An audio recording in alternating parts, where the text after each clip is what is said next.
ఆదోనిలో ఉన్నటువంటి ఎరువులు విత్తనాల డీలర్లకు సంబంధించిన వాళ్ళ యూనియన్కి సంబంధించిన పెద్దలందరూ కూడా ఈరోజు నన్ను కలిశారు.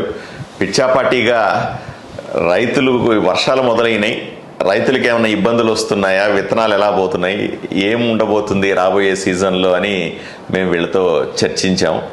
ఒక అరగంట కూర్చున్న తర్వాత నాకు అర్థమైంది ఏమిటంటే తొందరగా వర్షాలు మొదలైనవి, చాలా సంతోషం. అప్పుడే విత్తనాలు అమ్మడం మొదలైంది, షాపుల్లో నుంచి విత్తనాలు కొంతమంది వేయడం కూడా చేస్తూ ఉన్నారండి, వర్షం పడింది అని చెప్తా ఉన్నారు.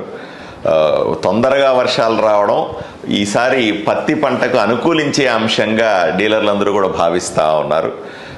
ఇంత ముందుతో పోలిస్తే విత్తనాల రేట్లు కూడా కంట్రోల్లో ఉండమని చెప్తా ఉన్నాం. అంటే గత సంవత్సరం అంత ముందు చూస్తే మనం ఆ ప్రభుత్వం కాలంలో 800, 820, 830 ఉన్నటువంటి ప్యాకెట్లు 1300, 1400, 1500 రూపాయలు కూడా బ్లాక్ మార్కెట్లో అమ్మినారు విత్తనాలన్నీ కూడా.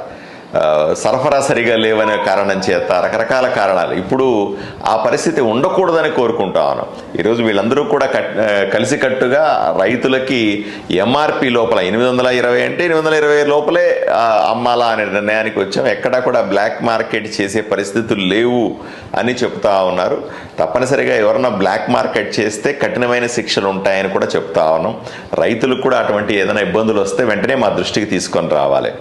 ఇక పంట ఈల్డింగ్ అంచనాలు కూడా వేస్తాను. వర్షం ఇలాగే పడి మంచి అనుకూలమైన వాతావరణం వస్తే గత 10 ఏళ్లుగా చూస్తే ఎకరాకి 6 నుంచి 10 క్వింటాళ్ళు మాత్రం వచ్చేవండి. చాలా ఇబ్బంది పడినాం, రకరకాల పురుగులు లాంటివి వచ్చి ఇబ్బంది పడినాం. కానీ గత సంవత్సరం మొదటిసారిగా 10 నుంచి 15 క్వింటాళ్ళ వరకు కూడా పత్తి పండించినారు, చాలా మంచి లాభాలు వచ్చినాయి. ఈసారి ఇలాగే వాతావరణం కొనసాగితే కూడా మళ్ళీ 10, 12, 15 క్వింటాళ్ళు ఎకరాకు వచ్చే అవకాశం కనపడుతుంది అని చెప్తా ఉన్నారు. చాలా సంతోషకరమైన వార్త. ఏది ఏమైనప్పటికీ రైతులు జాగ్రత్తగా ఉండాలి.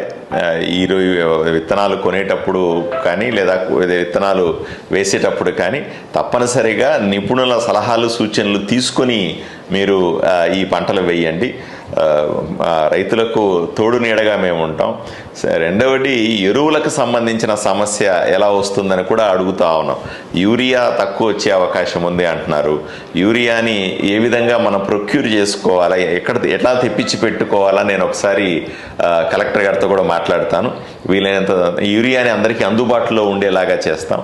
అది నానోని యూరియా అంటారా లేకపోతే నార్మల్గా వాడే యూరియా అంటారా, ఏది ఏమైనప్పటికీ రైతులందరూ కూడా దాన్ని ఏదైతే వ్యవసాయ అధికారులు కానీ లేకపోతే ఆ ఫ్యాక్టరీ ఈ సీడ్స్కి సంబంధించిన కంపెనీలు కానీ ఇచ్చే సలహాలు సూచనలు చూసి తప్పనిసరిగా